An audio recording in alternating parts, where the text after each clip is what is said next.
The internship fair has come back for the semester, welcoming all majors with opportunities. Super Bowl weekend kicked off last weekend with a close game. This and more, I'm Kaylin McCaslin, and your news starts now.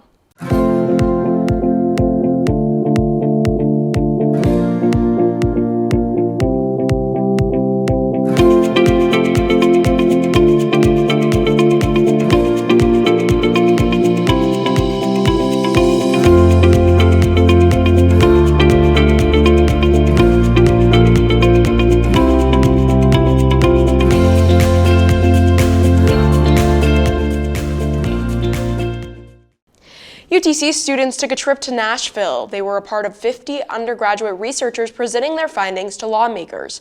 Tennessee Governor Bill Lee starts us off with an explanation of why this event is vitally important.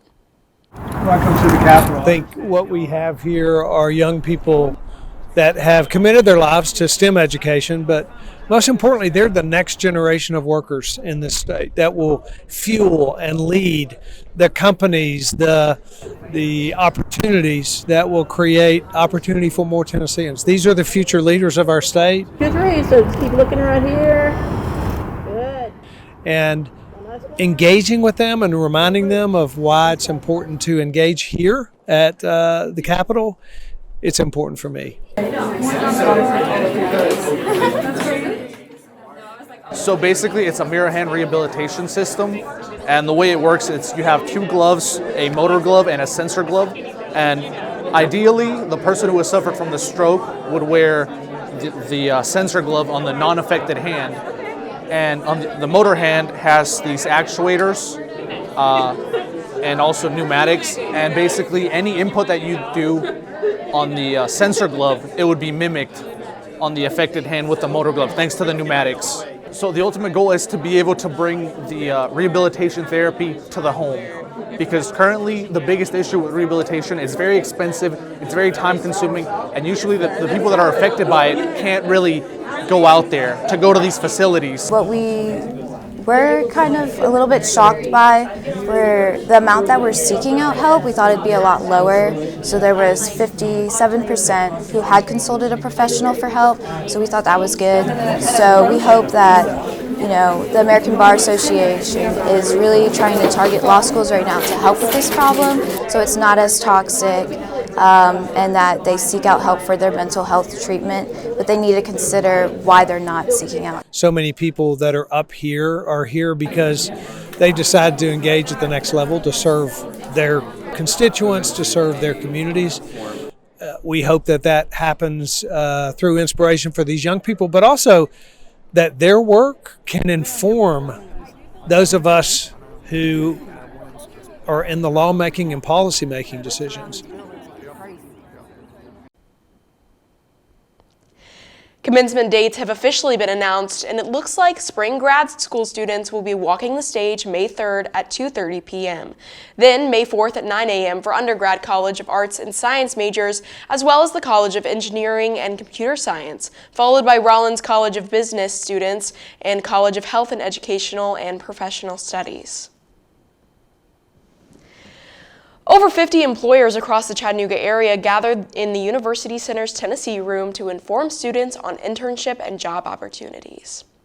From amusement parks and tourist attractions to the nonprofits and internships, those in leadership roles relayed their organization's mission to attract the crowd.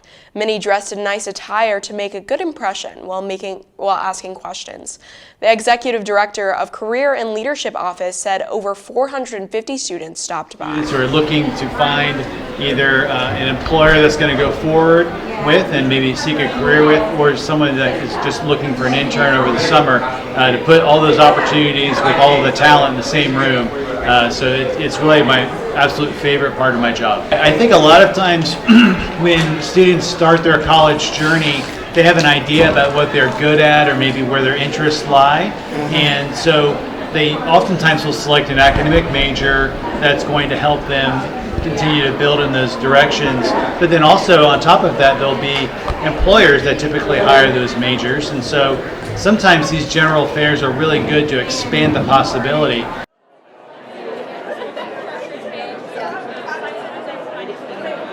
We find that a lot of times the students allow themselves to be surprised by a different career idea. Sometimes that is really powerful and can be impactful, and sometimes it changes their lives.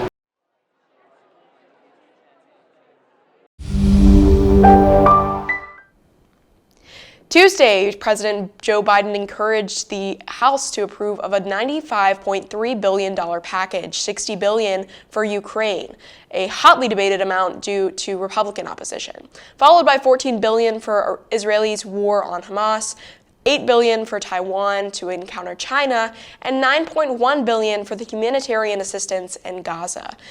This package just passed the Senate with 70 to 29 vote.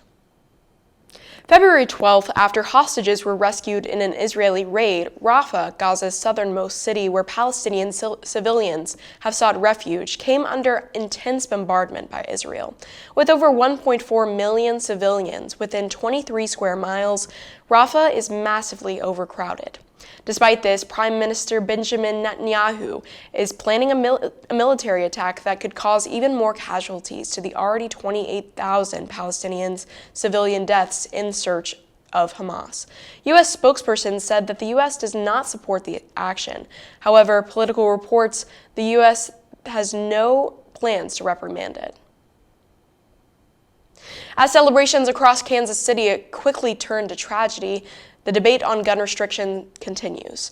A mass shooting killing 1 and injuring 22 occurred in Kansas City parade, half of the victims being children. 3 people are in custody and 2 of the detained are juveniles. The police chief says that it was not an act of terrorism. Kansas players have spoken words of condolences, and President Biden calls on Congress for passing stricter restrictions. In other news, Nima Sarahani captured an all-encompassing image of a polar bear on an iceberg. Her photo won top honors in the ePeople's Choice category of Wildlife Photographer of the Year competition. This image not only shows a polar bear at peace, but also its environment and how climate change continues to threaten their home. Among 50,000 images, only 100 received finalist honors, and Sarahani brings light to global warming and extreme weather. Speaking of, I've noticed this weather cannot seem to make up its mind, but next week the weather seems to be a little more settled. Noah, what can we expect? Looking at these early week temperatures, I'm honestly not too sure about that, Caitlin. Today, the high will be 65 with low 35. Saturday will fall down 20 degrees, but will jump back up to 54 on Sunday. Monday through Thursday, we'll see highs at the 60s, landing at nearly 70 on Thursday. The rain will stay away until Thursday, where we'll have a 54% chance. Across East Tennessee, clouds will be blocking the sunshine, but head west to Memphis and Nashville, and there will be pure sunlight. Other than that, it looks like we'll be seeing more folks on Chamberlain. Caitlin, back to you. Odie has embarked on its journey to the moon after over 50 years of the U.S. since its last touchdown on the moon.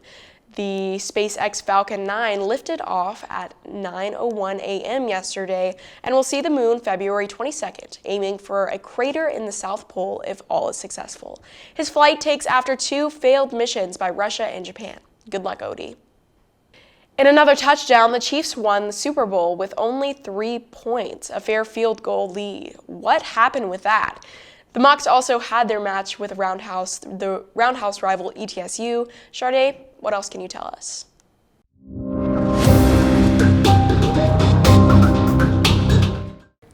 Hello, I'm Sade Van Zandt, and this is your UTC Sports News. It has been a great week for the Mocs sports team, starting with men's basketball defeating their rivals, ETSU, 84-71. Did I mention the Mocs kept their winning streak alive, along with sophomore guard Arner Huff, hitting a career high of 31 points. Following the win, the Mocs improved their record 18-8 on the season and remain second place in the SoCon standings at 10-3. The Mocs will take on Furman Sunday at 2 p.m. in Greenville. A 10-game winning streak for the women's basketball team. Chattanooga's women's basketball player Jada Ginn has been killing it in Southern Conference play. She was once again honored in the SoCon Player of the Week award race. This grad student takes home the award for the 4th time this season, announced Tuesday by the league office. The Mocs will look to continue their streak as they travel to Johnson City for a 2 p.m. match against ETSU. An eventful weekend ahead for the UTC softball team as they kick off the Chattanooga Challenge today at 3 p.m. against Ball State, following a match against Western Kentucky at 5:30 p.m. at Frost Stadium. Live stats are available for games. There is no video this weekend. Tickets are on sale online at gomocs.com or the Frost Stadium ticket booth. It's a beautiful day here in Chattanooga to play tennis. Men's tennis is set to take on Lipscomb this afternoon at 1 p.m. here in Chattanooga at the UCT Tennis Center, following an on-the-road match against UAB on Sunday in Birmingham at 2 p.m. Women's tennis will take on Troy University today at 4 p.m. The men's wrestling team will travel to Campbell University for a match on Saturday at 2 p.m. looking to get a win under their belt after falling short to Appalachian State 13-28. Good luck to all our Mocs competing this weekend. In Sunday's Super Bowl, the Kansas City Chiefs took the title once again against the 49ers, 25-22. In the second quarter, the 49ers had a 10-point lead but did not keep that for long. Their defense was superb, but the offense lacked behind Patrick Mahomes' undeniable quarterback capabilities. This close game was only won in overtime after the 49ers' decision to start with the ball instead of electing to kick. Mahomes took the touchdown. That'll be all today. Back to you guys. If you're interested in exercising while you're getting your groove on, maybe you should be interested in line dancing. A line dancing class was held at the Arc this past Monday. It was hosted by Dr. Gail Dawson, who teaches the class when she's not teaching at the College of Business. She taught a small crowd of students some simple but fun moves before she left them dance to some music. Gail listed some of the benefits of line dancing. Well, absolutely. Line dance is great exercise. You're doing a lot of movement and that kind of thing. It also helps with the mind-body connection, learning new patterns, learning new routines. You're not doing the same thing over and over again, so it really helps to build that muscle memory. And they say as you get older, it helps to stave off dementia and that kind of thing.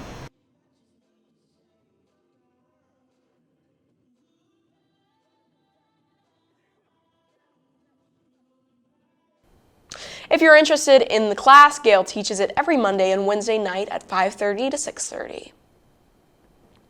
That's all for Mocs News. Thank you for joining us. Be sure to keep up with us on Facebook and Instagram at Mocs News UTC. See you next week.